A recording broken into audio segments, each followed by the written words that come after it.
I think some of it's like people talk a big game, but are they really ready to write the check, right? There may be a lot of, questions. Anytime real estate markets shift, people see it as potentially an opportunity. What's true for us down here, Chuck, is right out of the gate when the you know what hit the fan, cancellations were like, I mean, it was like wildfire. It was like Cancellations of listings. cancellations of open escrows. Okay.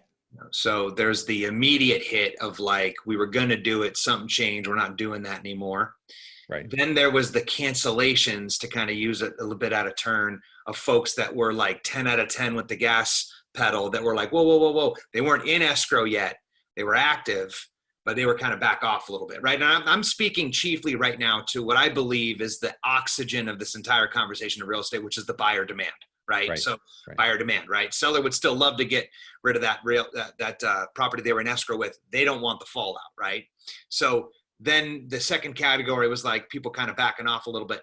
And I think that the crazy one right now, which is unquantifiable, at least, if you've got an idea about how to quantify, I'd love to hear it, is the failure to launch group, right? Yes. The 35-year-olds living out of the basement of mom's house. In this metaphoric analogy, it's the idea that I was about to become a buyer or seller, but I'm not even raising my hand yet, right? So organically, I would have by now already started the process. Like in those three camps, camp number one, crazy attrition across, like boom, anvil on the big toe style.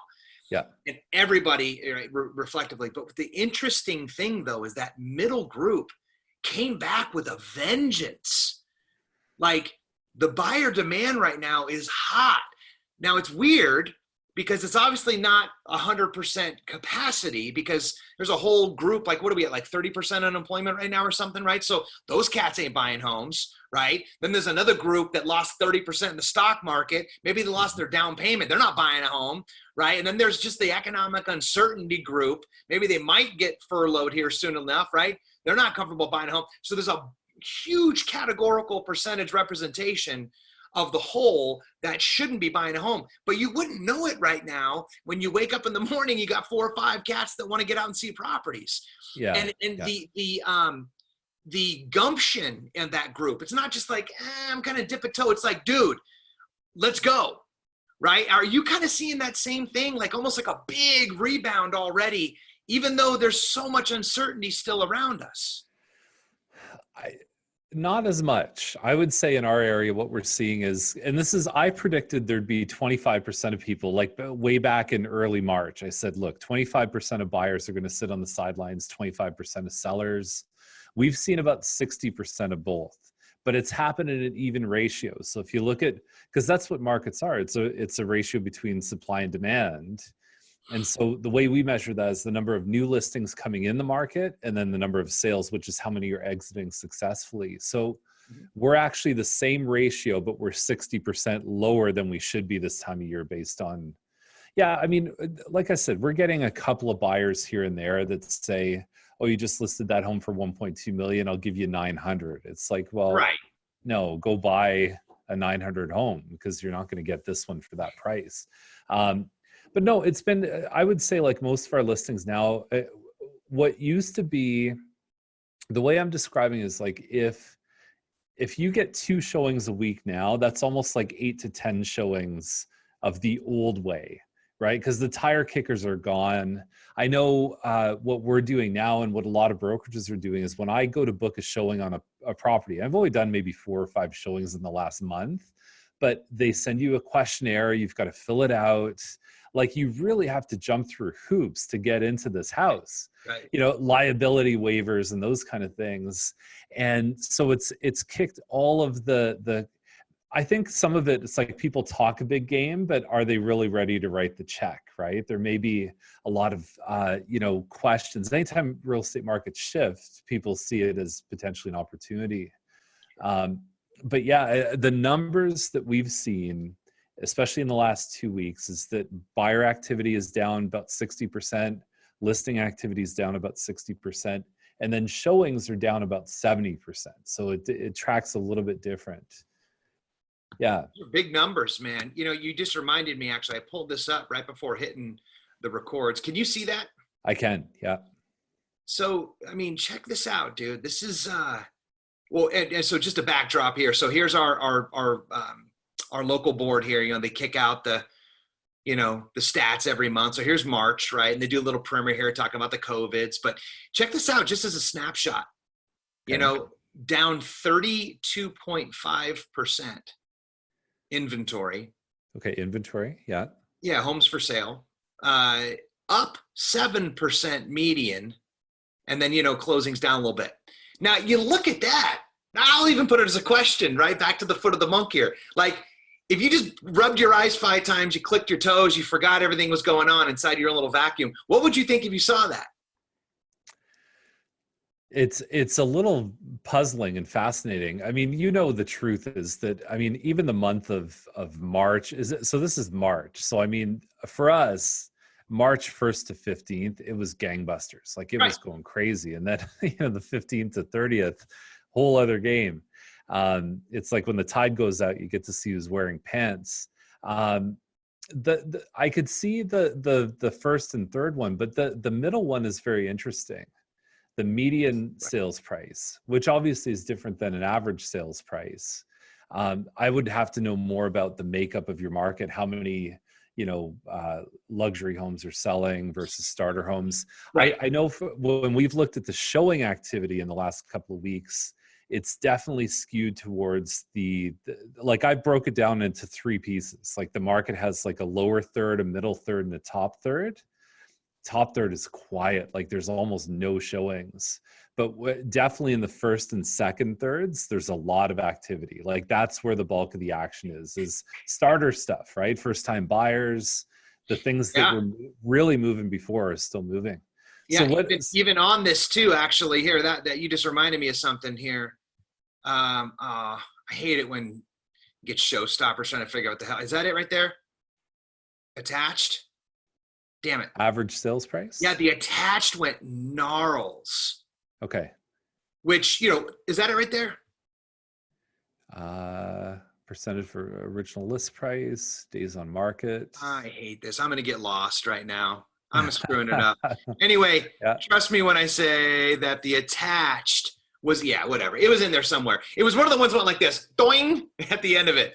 Yeah. Right. Which is exactly to your point, right? Like, the starter and the mid is, I think, a lot of where that gumption that I was sharing with you earlier is coming from. And, to a large degree, it makes sense. Like, as long as you've got the financial security, right? Like, there's being food secure, right? Like, where your meal's going to come from tonight. Mm-hmm. There's like the job front secure, right? You're gainfully employed, that whole thing moving forward. Economic, there's a bunch of stuff that kind of gets wrapped in, to that category as well. But as long as you've got a general assurance in those, categories, right? Those key leading indicators, you're actually seeing this not just like a bargain hunter opportunity, like you were talking about earlier, the guy 1.2 wants it for 9. There's a whole nother narrative too, which was February, you were getting your forehead kicked in by the boot of 10 offers in the first weekend, most of the homes going to folks that had deep pockets, big, huge down payments, were willing to waive their appraisal contingencies or whatever. So it's like, there could be a narrative that's like, okay, it might get a little bit worse. Maybe I'm buying this and it goes down in value a little bit. Maybe course correct, maybe a little recession. All that stuff could be on the table. But you're looking at it with a long enough vista and horizon, and you're actually seeing it as an opportunity, because where there was 10 offers before, maybe there's only you and one other guy. Right. And so that entry level thing. But then conversely, one of those 7 deals that canceled that I told you right out of the gate, instant attrition, that was an all cash La Jolla guy for $2 million. Right. So he was like, well, hold on. Right. Is this thing still going to be worth $2 million when the whole dust shakes out? So we were the first ones to be like, hey, man, do you want to cancel on this? Like, we were leading that narrative because we, of course, we're always playing the long game just like you guys are. But that's what's interesting, too. You look at this snapshot. This looks like an insane, deft seller market. Inventory down, in this regard. I know you kind of blink your eyes 3 times because you're looking at medians. Medians a little tricky. And this is just homes, for sale, which, there's a whole bunch that's kind of cooked into that too. It's impossible to put a entire market into 3 numbers like that. But I think that what's happening here, and I can get out of the shares now, what's happening here, I think, is that March is going to be vastly different already than what February was, to your point earlier, but it's going to be like ridiculous once we start getting April and May stats, when we should be ramping up right now for, late spring, early summer market, which is always our best down here in sunny San Diego. Ding, right? It's going to be like, bro, hold on to your hat with these stats. And we haven't even talked about the whole lending stuff going on down here, which maybe you guys are a little bit insulated from with how you guys do mortgages. Yeah, I mean, there's lots of layers to it. I think even the way our government, I mean, they've rolled out 5 or 6 different programs to help people. We just heard one where commercial tenants are going to get, 50% of their rent essentially paid, provided the landlord gives the extra 25. So it's a 75% subsidy. Things that normally would have sat in debate for like years have been just rolled out fast, right? Like super fast. I've heard some programs in the US, they rolled them out and said, well, we're out of money, right? I mean, it seems like we've done a pretty good job in Canada of just kind of rolling these. I know we're going to pay for it down the road. It's a lot of money being thrown everywhere to try and have where, the main street doesn't shut down and those kind of things. I think it's a price point thing. So communities further away from us. Remember I said, like a townhouse is 700,000. Our average price is about 800,000 in Milton. And we're a suburban town, 130,000 people. I looked at your prices, your median price for attached housing, 450,000. Sunny San Diego, it's beautiful. And I have heard in the communities further away where the price is lower, they're starting to see madness too. So I think I've had this theory that most families, $100,000 income is a good income for most families. In Canada, you qualified about 5 times your income. Before that stress test I talked about was about 7 times. But I think that there's something to be said for that kind of $500,000, $600,000 price range, where that's the sticking point, I think, where most people don't want to go past. In our community, they kind of have to, but we've also seen a good run up in prices. So they usually get into a condo. 5 years later, the condo is worth $150,000 more. And then that's their skin in the game that gets them to the next step, right? So they're kind of playing with house money in that sense. But I think I bet your price point is probably affecting the way that people are really attacking your market.